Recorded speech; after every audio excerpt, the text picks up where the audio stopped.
तो hey guys, welcome back to my channel the bio tutor. So students, हमने पहले देखा था, पिछले वीडियो में देखा था कि मैंने आपको लाइफ प्रोसेस चैप्टर के बारे में थोड़ा इंट्रोडक्शन दिया था, थोड़ा ऊपर ऊपर से बताया था कि न्यूट्रिशन क्या होता है, ट्रांसपोर्टेशन क्या होता है, ट्रांसपोर्टेशन रेस्पिरेशन क्या होता है और एक्सक्रीशन क्या होता है। तो आज के वीडियो में हम न्यूट्रिशन वाले टॉपिक को कवर अप करेंगे, जो कि हमारे इम्पोर्टेंट है बॉडी के लिए, क्योंकि अगर न्यूट्रिशन ना हो तो ट्रांसपोर्टेशन और रेस्पिरेशन और एक्सक्रीशन की कोई बात ही नहीं है, उनका क्वेश्चन ही नहीं उठता कि वो लोग हो पाएंगे हमारे बॉडी में। क्योंकि जब तक हमारे बॉडी में खाना ही नहीं जाएगा तो ये सब चीज़ें होंगी ही नहीं, क्योंकि न्यूट्रिशन एक ऐसा चीज़ है जो हमें एनर्जी प्रोवाइड करता है। ठीक है, हम खाना जो खाते हैं उससे हमें एनर्जी मिलता है, तो न्यूट्रिशन हमारे बॉडी के लिए सबसे पहला इंपॉर्टेंट चीज़ है। तो जैसे कि हम जानते हैं, न्यूट्रिशन जो होता है वो न्यूट्रिशन प्लांट्स में होता है और न्यूट्रिशन एनिमल्स में होते हैं। न्यूट्रिशन प्लांट्स में जैसे मैंने बताया था कि जो प्लांट्स होते हैं वो ऑटोट्रोफ्स होते हैं, मतलब ऑटोट्रोफ्स मतलब जो से पहले मैंने बताया था, जो कि खुद से अपना खाना बनाते हैं। इधर लिखिए, can make their own food, मतलब ऑटोट्रोफ मतलब which can make their own food are known as autotrophs. मतलब जैसे कि हमें प्लांट्स है तो ये एक ऑटोट्रॉफ्स है। एग्जांपल में देखिए, ग्रीन प्लांट्स, जितने भी सारे हम ग्रीन प्लांट्स देखते हैं, पेड़ पौधे देखते हैं, वो सभी ऑटोट्रॉफ्स में आते हैं। नेक्स्ट आता है न्यूट्रिशन इन एनिमल्स। एनिमल्स जैसे जनरली हेटरोट्रॉफ्स होते हैं विच डिपेंड्स ऑन प्लांट्स और other animals for their food. Example है फंगी एनिमल्स। जो एनिमल्स या फंगी अपने दूसरे प्लांट्स या दूसरे एनिमल्स पर अपने न्यूट्रिशन के लिए डिपेंड करते हैं, वो एनिमल्स हेटरोट्रॉफ्स कहलाते हैं। नेक्स्ट आता है हमारा autotrophic mode of nutrition. The organism which carry out autotrophic nutrition are called as autotrophs. जैसे मैंने बताया, जो ऑर्गेनिजम्स ऑटोट्रोपिक न्यूट्रिशन करते हैं वो ऑटोट्रॉफ्स होते हैं। और ऑटोट्रोपिक न्यूट्रिशन क्या होता है? जो अपना खाना खुद बना सकते हैं। जैसे कि यहाँ पे मैंने लिखा है ग्रीन प्लांट्स। जो ग्रीन प्लांट्स है क्या है, यहाँ पे एक ऑटोट्रॉफ है, क्योंकि ग्रीन प्लांट्स अपना खाना खुद बना सकता है। ऑटोट्रॉफ जनरली क्या करते हैं, वो सिंपल इनऑर्गेनिक मैटर को यूज़ करते हैं और उनको कन्वर्ट करते हैं कॉम्प्लेक्स हाई एनर्जी मॉलिक्यूल यानी कि कार्बोहाइड्रेट में। वो छोटे छोटे सिंपल ऑर्गेनिक मटेरियल, मतलब जैसे कि हम फोटोसिंथेसिस रिएक्शन लिखते हैं, जब पे यहाँ पे 6CO2 + 12H2, ये क्या है, ये सिंपल ऑर्गेनिक मटेरियल है और इनको कन्वर्ट करते हैं complex high energy molecule carbohydrate में। जैसे कि फोटोसिंथेसिस का रिएक्शन हम जो देखते हैं, 6CO2 + 12H2 in the presence of sunlight and chlorophyll it gives 6,6H12O6, यानी कि एक कार्बोहाइड्रेट है जो कि कॉम्प्लेक्स फॉर्म में है। हम ये देखते हैं ना, ये एक देखिए, एक मॉलिक्यूल है, ये एक मॉलिक्यूल है, लेकिन ये दोनों मॉलिक्यूल रिएक्ट करके एक कॉम्प्लेक्स मॉलिक्यूल फॉर्म कर रहे हैं, जो कि ये जो एक है ये कॉम्प्लेक्स मॉलिक्यूल है। ये ग्लूकोज जो है ये कॉम्प्लेक्स मॉलिक्यूल है, जो कि कार्बोहाइड्रेट है, एक तरह का कार्बोहाइड्रेट है। उसके साथ ये ऑक्सीजन और वाटर भी रिलीज़ करता है, जो कि स्प्लिट हो जाता है वाटर से। तो यहाँ पे 6CO2 रिड्यूस होके कार्बोहाइड्रेट हमें देता है, जो कि सिंपल फॉर्म में पहले था, लेकिन रिएक्शन के बाद हमें कॉम्प्लेक्स फॉर्म में मिल जाता है। नेक्स्ट हम देखते हैं रॉ मटेरियल्स फॉर फोटोसिंथेसिस। हम लोग देखें कि ऑटोट्रोपिक न्यूट्रिशन हो रहा है, लेकिन फोटोसिंथेसिस जनरली होने के लिए हमें क्या क्या चाहिए, क्या क्या रॉ मटेरियल चाहिए। रॉ मटेरियल का मतलब वही होता है कि ऐसा क्या चाहिए कि फोटोसिंथेसिस का जो प्रोसेस है ये कंप्लीट हो सके। तो सबसे पहला आता है हमारा सनलाइट। अगर सनलाइट ही ना हो तो फोटोसिंथेसिस होने का कोई मायना ही नहीं। लेकिन क्योंकि सनलाइट जो है वो हमें मतलब जो एनर्जी प्रोवाइड करते हैं फोटोसिंथेसिस के लिए। अब सोचिए, आप घर में खाना बना रहे हैं, अगर खाना बनाने के लिए हमको सबसे पहले क्या चाहिए, जो हम लोग गैस सिलेंडर जलाते हैं घर में और उससे जो आग निकलती है वही तो चाहिए। अगर खाना पकेगा ही नहीं तो खाना प्रिपेयर कैसे होगा? जो फायर है हमारा खाना पकाने के लिए मदद होता है ना, वो इग्निशन प्रोवाइड करता है, हीट प्रोवाइड करता है हमारे खाने को। अगर फायर ही नहीं होगा तो खाना पकेगा ही नहीं। वैसा ही काम सनलाइट का है। अगर सनलाइट ही नहीं होगा, अगर सनलाइट हमें एनर्जी ही नहीं मिलेगा तो फोटोसिंथेसिस होगा ही नहीं, पेड़ अपना खाना बना ही नहीं सकता। इसलिए सनलाइट सबसे इम्पोर्टेंट चीज़ है, सबसे पहला रॉ मटेरियल है फोटोसिंथेसिस के लिए। दूसरा हमारा आता है क्लोरोफिल। जो क्लोरोफिल होता है वो ग्रीन पिगमेंट होता है और ये क्या करता है, ये सनलाइट को एब्जॉर्ब कर लेता है। अगर सनलाइट एब्जॉर्ब ही नहीं होगा तो खाना पकेगा ही नहीं ना, खाना बनेगा ही नहीं पेड़ों में। तो क्लोरोफिल क्या करता है, सनलाइट को एब्जॉर्ब करता है। जो सनलाइट हमें बाहर से आता है, जो पत्ते पे आकर पड़ता है, जो पत्ते पे आकर सनलाइट पड़ता है, अगर यहाँ जो क्लोरोफिल होता है, ये क्लोरोफिल क्या करता है, सनलाइट को एब्जॉर्ब कर लेते हैं। नेक्स्ट आता है हमारा CO2, carbon dioxide. Carbon dioxide पेड़ों को एटमॉस्फेयर से मिल जाता है और ये carbon dioxide enter through stomata and oxygen is release by product through stomata. जो स्टोमाटा होता है इसके थ्रू कार्बन डाइऑक्साइड एंटर करते हैं और रिएक्शन होने के बाद जो बाय प्रोडक्ट होता है ऑक्सीजन होता है वो स्टोमाटा के थ्रू ही निकल जाता है बाहर फिर से बाय प्रोडक्ट बन के। नेक्स्ट आता है हमारा वाटर। वाटर और जो डिजॉल्व मिनरल्स होते हैं जैसे कि नाइट्रोजन हो गया, फॉस्फोरस हो गया, वो हमें रूट के मदद से सॉइल से मिल जाते हैं। जो प्लांट्स का जो रूट्स होता है उससे वो जो सॉइल में जितना हमें वाटर मिलते हैं या नाइट्रोजन या फॉस्फोरस जितने भी मिनरल्स मिलते हैं जितने पेड़ों को चाहिए फोटोसिंथेसिस के लिए वो रूट की तरफ से प्लांट्स को मिल जाते हैं। नेक्स्ट आता है हमारा साइट ऑफ फोटोसिंथेसिस। अब देखिए रॉ मटेरियल तो हमें पता चल गया कि क्या क्या चाहिए हमें फोटोसिंथेसिस, लेकिन फोटोसिंथेसिस एक्चुअली होता क्या है। जैसे हम लोग घर में खाना बनाते हैं तो हम ऐसे स्पेसिफिक रूम लेते हैं ना, यहाँ की बेडरूम में या बाथरूम में या यहाँ पे तो नहीं बनाता ना खाना, एक स्पेसिफिक रूम होता है जिसे हमें किचन बोलते हैं, ठीक है। जैसे यहाँ मतलब किचन में हमारा खाना बनेगा, किसी और रूम में नहीं बनेगा खाना। वैसे ही प्लांट्स के लीव्स में भी एक स्पेसिफिक जगह होता है जहाँ पे फोटोसिंथेसिस होता है।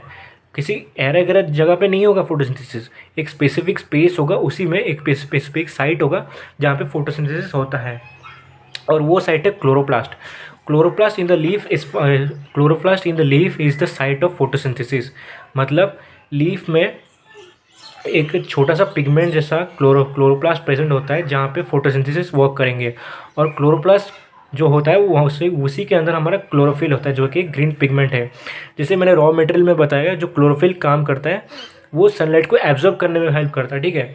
और जो ग्रीन पिगमेंट, ये ग्रीन पिगमेंट में जितने आपको अगर आपको पत्ता ग्रीन कलर का दिख रहा है तो इसका मतलब वहाँ पे क्लोरोफिल प्रेजेंट है। अगर क्लोरोफिल प्रेजेंट है मतलब हमको पता चल रहा है कि पत्ता हरा है, या हम बोल सकते कि पत्ता हरा किस वजह से, वो क्लोरोफिल के प्रेजेंस की वजह से है। यानी क्लोरोफिल प्रेजेंट है तो वो सनलाइट एब्जॉर्ब करेगा और पत्ते के ग्रीन कलर के लिए भी रिस्पॉन्सिबल होगा। तो जनरली हम बोल सकते हैं क्लोरोप्लास्ट जो है वो साइट ऑफ फोटोसिंथेसिस है, यानी कि यहाँ ही इसी साइट में ही क्लोरोप्लास्ट के साइट में ही फोटोसिंथेसिस होता है।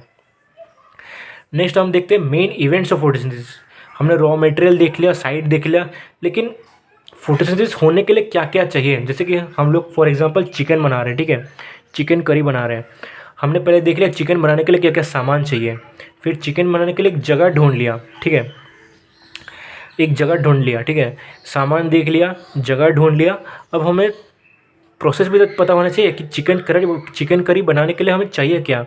पहले हमें करना क्या होगा, चिकन धोना होगा या चिकन काटना अच्छे से काटना होगा या कुछ मसाले को पहले डालना होगा या तेल पहले गर्म करना होगा, क्या करना होगा। इसीलिए हमें मेन इवेंट्स ऑफ फोटोसिंथेसिस, पहले ऐसा क्या होता है कि फोटोसिंथेसिस का प्रोसेस शुरू होता है या होता है। तो सबसे पहले absorption of light energy by chlorophyll. सबसे पहले क्या होगा, सनलाइट आएगा, ठीक है। सनलाइट जो आएगा वो क्लोरोफिल लीफ को एब्जॉर्ब करके देगा, ठीक है। Absorption of light energy by chlorophyll, इसका वही मतलब है, अगर सनलाइट आता है तो क्लोरोफिल क्या करेगा, उसको एब्जॉर्ब करने का काम करेगा। दूसरे नंबर पे आता है conversion of light energy into chemical energy. जो लाइट एनर्जी होगा उसको केमिकल एनर्जी में कन्वर्ट करेगा हमारा नेक्स्ट स्टेप होता है जो फोटोसिंथेसिस में होता है, ठीक है। तो दूसरा आता है फिर इसी में splitting of water into hydrogen oxygen. जैसे मैंने बताया था जो होता है 12H2O जो हमारे रिएक्शन में होता है वो स्प्लिट होके 6O2 प्लस 6H2O में स्प्लिट होता है, ठीक है। जो 12H2O मॉलिक्यूल होता है हमारा वो स्प्लिट होकर 6O2 में कन्वर्ट होता है और 6H2O में कन्वर्ट होता है। तो इसी का मतलब वही है splitting of water into hydrogen oxygen. मतलब वाटर स्प्लिट होकर हमें हाइड्रोजन भी देगा और ऑक्सीजन भी देगा। तीसरा स्टेप आता है reduction of CO2 to carbohydrate. यानी कि हम जो कार्बन डाइऑक्साइड जो लेंगे जो फोटोसिंथेसिस में पहले आता है वो रिडक्शन होकर कार्बोहाइड्रेट में फॉर्म होगा, ठीक है। जैसे हम लिखते हैं 6CO2, ये कन्वर्ट होकर 6H12O6 हमें ग्लूकोज प्रोवाइड करता है जो कि कार्बोहाइड्रेट का टाइप है। वो रिड्यूस होकर हमें कार्बोहाइड्रेट देता है जो ये CO2 है वो रिडक्शन होकर 6H12O6 यानी कि कार्बोहाइड्रेट हमें देता है। अब देखिए थोड़ी देर में पहले दिखाया था कि यहाँ पे एक स्टोमाटा नाम का एक चीज़ है, लेकिन ये स्टोमाटा है क्या, तो इसी को मैंने यहाँ पे बताया कि स्टोमाटा जो है tiny pores present on the surface of leaves. जो लीफ के जो सरफेस में होता है एक स्टोमाटा प्रेजेंट होता है जो कि टाइनी पोर की तरह होता है, ठीक है। इसका काम है exchange of gases of O2 and CO2 यानी कि ऑक्सीजन और कार्बन डाइऑक्साइड। जो भी हमारा एक्सचेंज ऑफ गैसेस होता है प्लांट्स में, या कह सकते हैं जो हमारा, अगर हम लोग सोचिए हम लोग सांस ले रहे हैं, ठीक है, हम लोग ऑक्सीजन ले रहे हैं अंदर और कार्बन डाइऑक्साइड बाहर छोड़ रहे हैं, तो किसकी तरफ से हो रहा है? नोज़ की तरफ से हो रहा है ना। यानी कि nose is the site where exchange of gases take place. और अगर अब थोड़ा डीपली जाएँ तो एल्वियोली नाम का एक चीज़ होता है, ठीक है, हमारे लंग्स में एल्वियोली नाम का चीज़ होता है, जो कि एक सैक लाइक स्ट्रक्चर होता है, जो कि exact site of exchange of gases, ठीक है। एक इसी सैक के अंदर हमारा एक्सचेंज ऑफ गैसेस होता है ह्यूमन बॉडी में, ठीक है।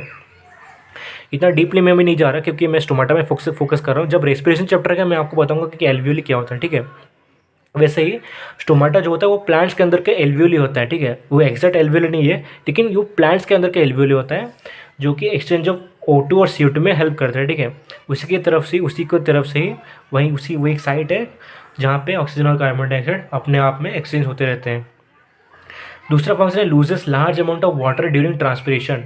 ट्रांसपिरेशन प्लांट्स का एक प्रोसेस होता है जिसमें प्लांट्स अपने बॉडी से वाटर एक्सक्रीट करता है, ठीक है। इसी का मतलब ये है कि large amount of water during respiration, loses large amount of water during respiration, यानी कि ट्रांसपिरेशन के दौरान स्टोमाटक की मदद से ही ज़्यादा अमाउंट ऑफ वाटर प्लांट से लूज़ हो जाते हैं, ठीक है, प्लांट से लूज़ हो जाते हैं वाटर स्टोमाटा की मदद से। इधर डायग्राम भी देख सकते हैं, एक स्टोमाटा का अगर माइक्रोस्कोप के अंदर देखें, ये एक ट्रांसवर्स सेक्शन का व्यू है। अगर आप माइक्रोस्कोप के अंदर की लीफ का स्टोमाटा को ऑब्जर्व करने तो आपको कुछ ऐसे तरह का ही स्ट्रक्चर मिलेगा। ये जो बीन शेप देख रहे हैं इन्हें गार्ड सेल कहते हैं, और ये जो एक अंदर का जो स्पेस है इसे स्टोमाटल पोर, और ये जो छोटे छोटे होते हैं यह क्लोरोप्लास्ट होता है, जो कि साइट ऑफ फोटोसिंथेसिस जैसे मैंने आपको बताया था।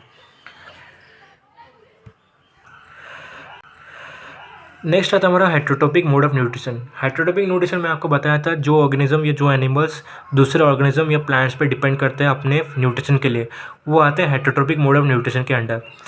हेट्रोटॉपिक मोड ऑफ न्यूट्रिशन भी तीन तरह का होता है। एक पहला होता है होलोजोइक, दूसरा होता है सैप्रोफाइटिक, तीसरा होता है पैरासाइटिक। होलोजोइक क्या होता है? Which animals takes in solid food and break down inside the body. अगर कोई भी एनिमल्स हो, एनिमल्स या कोई भी एनिमल हो जो कि खाना लेता है जो कि सॉलिड फॉर्म में होता है और उसको बॉडी के अंदर ही ब्रेक डाउन करके उसको एब्जॉर्ब करता है, तो उसे होलोजिक मोड ऑफ न्यूट्रिशन कहते हैं। एग्जांपल में देखिए एमीबा और एनिमल्स। हम भी जो ह्यूमंस होते हैं वो भी होलोजिक मोड ऑफ न्यूट्रिशन के अंदर ही आते हैं, क्योंकि हम जो खाना खाते हैं वो सॉलिड फॉर्म में होता है, ठीक है। हमारे बॉडी के अंदर जाने के बाद ही वो जाके खाना एब्जॉर्ब होता है हमारे बॉडी में और ब्रेक डाउन होके हमें एनर्जी प्रोवाइड करता है। तो हम लोग भी होलोजिक मोड ऑफ न्यूट्रिशन के अंडर आते हैं। दूसरा है saprophytic. Those organism which feed on dead decaying matter that are called as saprophytic. अगर कोई ऑर्गेनिज्म कोई मरे हुए जानवर के ऊपर अगर फीड कर रहा है, देखिए आप लोग रास्ते में कोई देखें, कोई अगर चूहा मर गया हो, कोई कुत्ता मतलब सड़क से गाड़ी में टकरा के मर गया हो, तो कुछ कुछ एंड्स हो या कुछ कुछ फंगाई हो, क्या कुछ एनिमल्स या कुछ इंसेक्ट्स हो जो उसके ऊपर फीड करते हैं, तो वो होता है सैप्रोफाइटिक मोड ऑफ न्यूट्रिशन। अगर कोई जानवर मर गया है, कोई डेड डिकेइंग मैटर है, कोई मरा हुआ जानवर पे अगर कोई खा रहा है, तो वो होता है saprophytic mode of nutrition. Example देखिए फंगाई। तीसरा है हमारा पैरासिटिक। पैरासिटिक लिव इनसाइड और outside other organism and derive nutrition from it. Parasitic मतलब वो ऑर्गेनिज्म जो कि दूसरे के बॉडी के अंदर रहते हैं और उन्हीं से अपना बॉडी का न्यूट्रिशन लेते हैं। जैसे कि फॉर एग्जांपल है, आप लोग बोल सकते हैं, आपको हम जैसे बोलते हैं केंचुआ, ठीक है, हम लोग बोलते हैं ना केंचुआ है उसको, ठीक है। और आपके जो हेयर में हमारे जो लीच रहते हैं, ठीक है, जो लीच रहते हैं जो कि खून चूसते हैं, ठीक है, हमारे हेयर में रहते हैं, ज़्यादातर लड़कियों के केस में होता है। तो ये सब क्या है? पैरासिटिक के एग्जांपल है। इसका एग्जांपल है कस्कड़ा, लीक्स, टिक्स एक्सेट्रा। वही जो मैंने बोला अभी, वो जनरली पैरासिटिक के अंदर आते हैं। तो इसी चैप्टर में हम लोग ज़्यादातर होलोजिक मोड ऑफ न्यूट्रिशन देखेंगे। तो पहला आता है न्यूट्रिशन इन एमाइबा। एमाइबा क्या है? वो एक यूनिसेलुलर सिंगल सेल ऑर्गेनिज्म है, ठीक है। एमाइबा जो है यूनिसेलुलर सिंगल सेल ऑर्गेनिज्म है, और ये क्या करता है? Food is taken up through entire surface. क्योंकि ये जो एमाइबा है, ये जो डायग्राम मैंने बनाया, ये एमाइबा का है, और जो फूड होता है, ये जो एमाइबा होता है वो फूड को पूरा एनगल्फ कर लेता है। एनगल्फ मतलब वो पूरा सैलो कर लेता है, ठीक है। वो जो अपने बॉडी से पूरा फूड को पूरा स्वैलो कर लेता है, जिसको हम एंगल्फ बोलते हैं, ठीक है। आप लोग इधर डायग्राम के साथ देख सकते हैं, मैंने पूरा स्टेप बाय स्टेप इसको एक्सप्लेन किया है। देखिए जो एमोबा पहले होता है उसका सूडोपोडिया पहले रिलीज होता है। सूडोपोडिया मतलब सूडोपोडिया जो होता है वो फिंगर लाइक पोजीशन जैसा होता है। यहाँ पे जो डायग्राम में दिख सकते हैं ये सूडोपोडिया है, ये एक फिंगर लाइक पोजीशन जैसा होता है। एक्सटर्नल स्ट्रक्चर होता है सेल वॉल का, जो कि फूड को कैप्चर करने में यानी कि एंगल्फ करने में मदद करता है। जैसे कि धीरे धीरे उसको पकड़ने का, ठीक है, धीरे धीरे ऐसे ऐसे पकड़ने का मदद करता है, वो एंगल्फ करने का मदद करता है, जो कि सूडोपोडिया काम करता है, ठीक है। कैप्चर करना angle food in food vehicle, ठीक है। सूडोपोडिया फूड को अंदर लेने के बाद उसको फूड व्हीकल के हेल्प से उसको एंगल्फ करता है, मतलब चारों तरफ से घेर लेता है, ठीक है। एंगल्फ करने के बाद digestion of food in food vacuole, food vacuole में फूड का ज़्यादातर डाइजेशन होता है, ठीक है। फिर दूसरे नंबर में अनडाइजेस्टेड फूड, खाना खाने में अनडाइजेस्टेड फूड जो होता है वो move to the surface of cell is thrown out, ठीक है। अनडाइजेस्टेड फूड खाना अगर डाइजेशन फूड व्हीकल में डाइजेशन हो गया, फिर अनडाइजेस्टेड फूड अलग हो जाएंगे, अनडाइजेस्टेड फूड अलग होने में move to surface of cell is thrown out, वो एमोबा के बॉडी के बाहर से ही बाहर निकल जाएंगे, ठीक है। नेक्स्ट आता है हमारा न्यूट्रिशन इन ह्यूमन बींग्स। ये सबसे मेन टॉपिक है न्यूट्रिशन पार्ट में, इसलिए ध्यान से सुनिएगा, ये मैं अच्छे से बताऊंगा आपको, क्योंकि न्यूट्रिशन इन ह्यूमन बींग्स से ही ज़्यादातर क्वेश्चन बन सकते हैं और ये पढ़ने में भी इंटरेस्टिंग है, ठीक है। जो न्यूट्रिशन इन ह्यूमन बींग्स होता है वो एक्चुअली 5 स्टेप में फुलफिल होता है। पहला होता है इंजेशन, डाइजेशन, एब्जॉर्प्शन, एसिमिलेशन और इजेशन, ठीक है। इंजेशन मतलब खाना लेना, डाइजेशन मतलब उसको डाइजेस्ट करना, एब्जॉर्प्शन मतलब उसको बॉडी में एब्जॉर्ब करना और एसिमिलेशन मतलब उसको यूटिलाइज करना, यानी कि ट्रांसपोर्टेशन भी कह सकते हो या यूटिलाइज कर सकते हो। और इजेशन मतलब उसको एक्सक्रीट आउट करना, जो वेस्ट प्रोडक्ट निकलेगा उसको एक्सक्रीट आउट करने को इजेशन कहते हैं, ठीक है। So normally the human digestive system comprise of alimentary canal and associated with digestive glands, ठीक है। जो ह्यूमन डाइजेस्टिव सिस्टम होता है वो जनरली एलिमेंटरी कैनाल और कुछ डाइजेस्टिव ग्लैंड को लेकर ही ह्यूमन डाइजेस्टिव सिस्टम बनाए। तो ह्यूमन डाइजेस्टिव सिस्टम में पहला रोल आता है माउथ का, जो कि इंटेक्ट ऑफ होल फूड, अगर हम खाना खा रहे हैं तो हम माउथ की वजह से खा रहे हैं, ठीक है। ह्यूमन डाइजेस्टिव सिस्टम में या न्यूट्रिशन इन ह्यूमन बीइंग में पहला स्टेप आता है इंजेशन का, यानी कि हम लोग खाना खाते हैं ना, तो खाना खाने के लिए किसके मदद चाहिए, हम लोग मुंह से ही खाते हैं, माउथ से खाते हैं हमारा। तो इंटेक ऑफ होल फूड को हम पहला स्टेप में रखेंगे, क्योंकि जब हम खाना खाएंगे तब जाके हमारा न्यूट्रिशन प्रोसेस जो होता है वो स्टार्ट होता है, ठीक है। दूसरा आता है हमारा टीथ। टीथ क्या करता है, chewing and grinding of food. Food हम जब लेते हैं पहले मुंह के अंदर वो सॉलिड फॉर्म में, ठीक है। अगर सॉलिड फॉर्म में हम लोग खाएंगे तो खाना जल्दी से डाइजेस्ट नहीं होगा, कि बॉडी में एब्जॉर्ब नहीं होगा, इसलिए हमको पहले उसको च्यूइंग करना पड़ता है, ग्राइंड करना पड़ता है, उसको छोटे छोटे पार्टिकल्स या स्मॉल पार्टिकल्स में कन्वर्ट करना पड़ता है, जो कि हमारा टीथ करवाता है, ठीक है। जो भी हम खाना खा रहे हैं उसको चबाते हैं तो वो क्या होता है, वो स्मॉल पार्टिकल्स में डिजॉल्व हो जाता है और छोटे छोटे पार्टिकल्स में कन्वर्ट हो जाता है। नेक्स्ट आता है हमारा टंग। टंग क्या करता है, रोलिंग ऑफ फूड या टेस्टिंग ऑफ फूड या पुशिंग डाउन ऑफ फूड, यानी कि सैलिंग। जो जीव होता है हमारा वो क्या करता है, वो खाना खाने वक्त हमको स्वेलो करने में मदद करता है, ठीक है। या हम लोग किसी फूड को टेस्ट करने की मदद करता है या उसको फूड को स्वेलो करने में मदद करता है, वो काम करता है हमारा टंग, ठीक है। चौथा आता है हमारा सलाइवरी ग्लैंड। सलाइवरी ग्लैंड एक इंपॉर्टेंट ग्लैंड है जो कि हमारे बकल कैविटी में प्रेजेंट होता है। ये हमारा बकल कैविटी में ही प्रेजेंट होता है। सलाइवरी ग्लैंड जो है बकल कैविटी में प्रेजेंट होता है। ये क्या करता है, secret saliva plus mucus. Saliva क्या होता है, सलाइवा में सलाइवरी एमाइलेज होता है, ठीक है। वो क्या करता है, स्टार्च को शुगर में ब्रेक डाउन करता है, ठीक है। हम लोग जो खाना खाते हैं उसमें स्टार्च होता है, ठीक है। जो स्टार्च होता है उसको सलाइवा क्या करता है, यानी कि सलाइवरी एमाइलेज उसको शुगर में कन्वर्ट करता है और उसको ब्रेक डाउन कर देता है। तीसरा आता है हमारा ईसोफेगस। ईसोफेगस मतलब यानी कि फूड पाइप। फूड पाइप का दूसरा नाम होता है ईसोफेगस। ईसोफेगस क्या करेगा, taking food from mouth to stomach by peristaltic movement. Oesophagus का काम ये है कि वो हमारे खाना को पेट तक यानी कि स्टोमक तक ले जाएगा by the help of peristaltic movement. Peristaltic movement मतलब contraction and expansion of muscles of the oesophagus, यानी कि ईसोफेगस के जो मसल्स है वो कॉन्ट्रैक्शन होते रहेंगे ऐसे धीरे धीरे, और या एक्सपेंशन होते रहेंगे या धीरे धीरे ऐसे कंट्रैक्शन होते रहेंगे, जिसकी वजह से खाना जो है हमारे मुंह से लेकर पेट तक आराम से ट्रैवल कर पाता है, ठीक है। चौथा था हमारा स्टोमक। स्टोमक में मेन रोल होता है जो ह्यूमन डाइजेस्टिव सिस्टम या क्या बोलते हैं हमारे न्यूट्रिशन ऑफ ह्यूमन बीइंग का, क्योंकि स्टोमक में जो गैस्ट्रिक ग्लैंड्स होते हैं, gastric gland secret gastric juice, और ये जो गैस्ट्रिक जूस है 3 तरह के होता है, पेप्सिन, दूसरा होता है HCl, तीसरा होता है म्यूकस। पेप्सिन क्या करता है, जो एक एंजाइम है that break down the proteins, हम जो खाना खाए हैं उसके जो प्रोटीन्स होते हैं उसको ब्रेक डाउन करने में पेप्सिन हमारा मदद करता है, ठीक है। और पेप्सिन एक एंजाइम है। दूसरा आता है हमारा HCl। HCl क्या करता है, हमारा मीडियम को एसिडिक बनाता है, ठीक है, मेक्स एसिडिक मीडियम। HCl क्या करेगा, जो हमारा खाना बनने का जो मीडियम होगा, जो खाना पचने का मीडियम होगा उसको एसिडिक बनाएगा। और HCl का दूसरा काम यही है कि वो हमारा जो खाना गया है उसके अंदर, उसका अगर कुछ फॉरेन पार्टिकल्स या कुछ बैक्टीरिया माइक्रो ऑर्गेनिज्म है उनको किल करने में भी HCl हमारा मदद करता है। तीसरा है हमारा म्यूकस। म्यूकस क्या करेगा, protect inner lining of stomach from HCl, ठीक है। हम लोग देखिए, अगर हम लोग HCl अगर सीक्रेट हो रहा है तो क्योंकि हम लोग जानते हैं कि HCl तो बहुत एसिडिक होता है, तो अगर ऐसा होता है वो अगर हमारे स्टोमक में सीक्रेट होगा तो हमारे स्टोमक वॉल तो डैमेज हो जाएगा, क्योंकि HCl सीक्रेट हो रहा है, क्योंकि वो बहुत एसिडिक है। तो म्यूकस क्या करेगा, वो हमारे स्टोमक के इनर लाइनिंग को HCl के इफेक्ट से बचाता है, ठीक है। म्यूकस करेगा HCl के जो इफेक्ट होता है हमारे इनर लाइनिंग को, स्टोमक को, उसको न्यूट्रलाइज कर देगा, जिससे कि हमें हमारे स्टोमक को HCl से कोई इफेक्ट नहीं पड़ेगा। नेक्स्ट आता है हमारा स्मॉल इंटेस्टाइन। स्मॉल इंटेस्टाइन क्या करता है, इसमें जो इंटेस्टाइन कुछ एंजाइम्स होते हैं जो कि कार्बोहाइड्रेट को ग्लूकोज में, फैट्स को फैटी एसिड प्लस ग्लिसरॉल में और प्रोटीन्स को एमिनो एसिड में कन्वर्ट करते हैं, ठीक है। कुछ इंटेस्टाइन एंजाइम होते हैं जो कि कार्बोहाइड्रेट को ग्लूकोज में कन्वर्ट करते हैं, फैट्स को फैटी एसिड प्लस ग्लिसरॉल में कन्वर्ट करते हैं और प्रोटीन्स को एमिनो एसिड में डिसोसिएट करते हैं, ठीक है। स्मॉल इंटेस्टाइन में विली नाम का एक फिंगर लाइक प्रोजेक्शंस होता है, ठीक है। विली नाम का विलाई बोल सकते हो या विली बोल सकते हो, मैं तो विलाई कहता हूँ। विलाई नाम का फिंगर लाइक प्रोजेक्शन होता है जो कि helps in absorption of food into the blood, ठीक है। विलाई क्या करेगा, helps in absorption of food into the body. Normally आप कह सकते हैं कि ये जो विलाई है वो increases surface area for absorption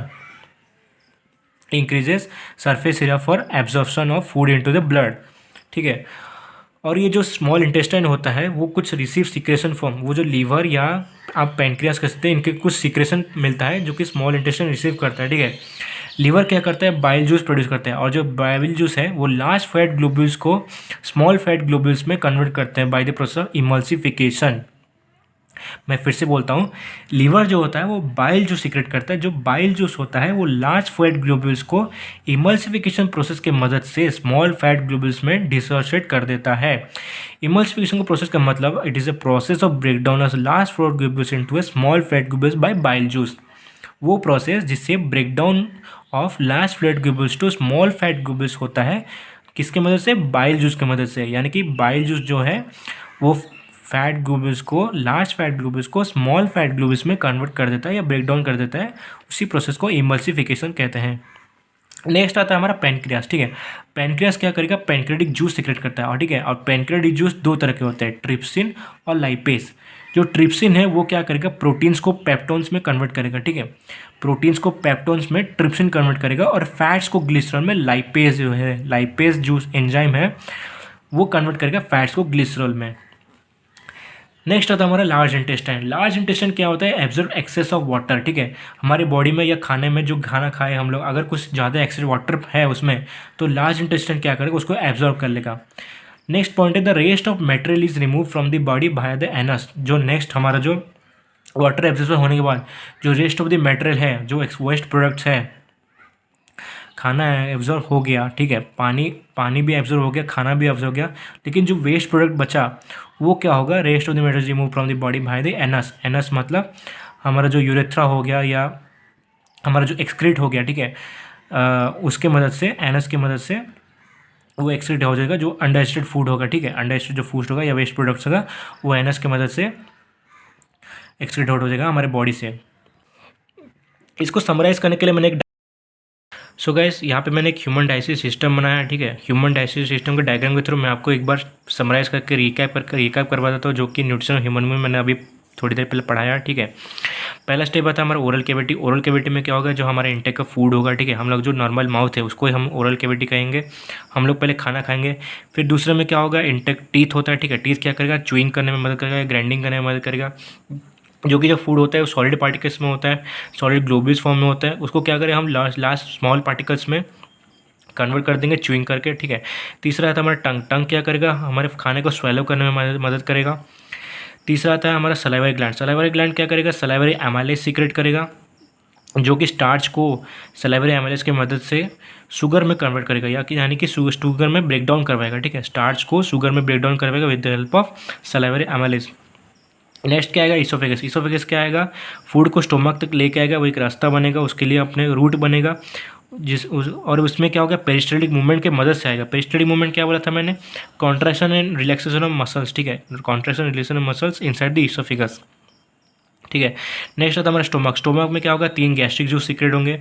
पहला होता है पेप्सिन। ठीक है, पेप्सिन क्या करेगा, खाने में जो प्रोटीन्स होगा उसको ब्रेक डाउन करवाएगा। ठीक है, दूसरा आता है हमारा हेडसेल। हेडसेल क्या करेगा, मीडियम का एसिडिक बनेगा डाइजेशन के लिए, और जो कि फॉरेन पार्टिकल्स या माइक्रो ऑर्गेनिजम्स होंगे खाने में उसको क्या करेगा, किल कर देगा।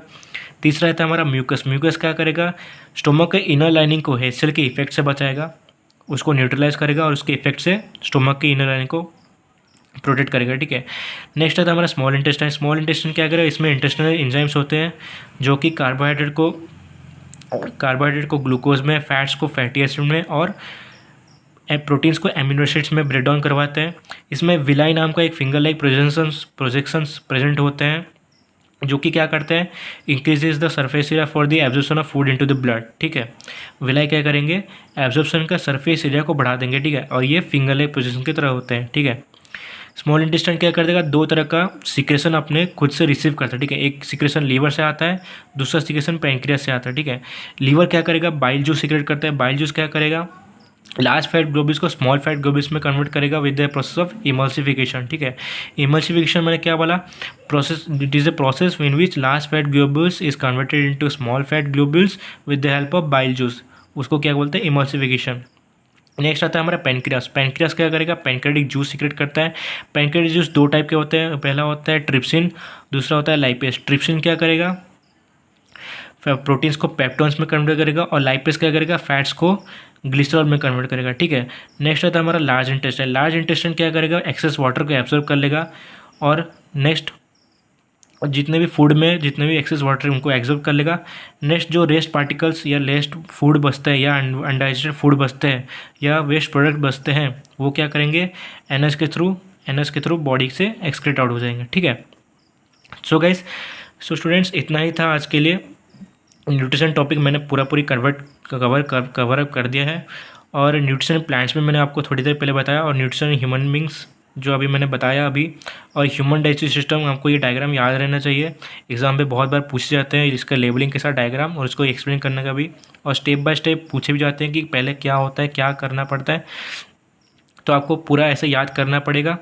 सो गाइस, अगर आपको वीडियो पसंद आए तो लाइक करना, अपने दोस्तों के साथ शेयर करना, और चैनल को सपोर्ट दिखाना, सब्सक्राइब कर देना, और कुछ भी अगर डाउट हो तो नीचे कमेंट बॉक्स में कमेंट कर लेना। Thank you and have a nice day.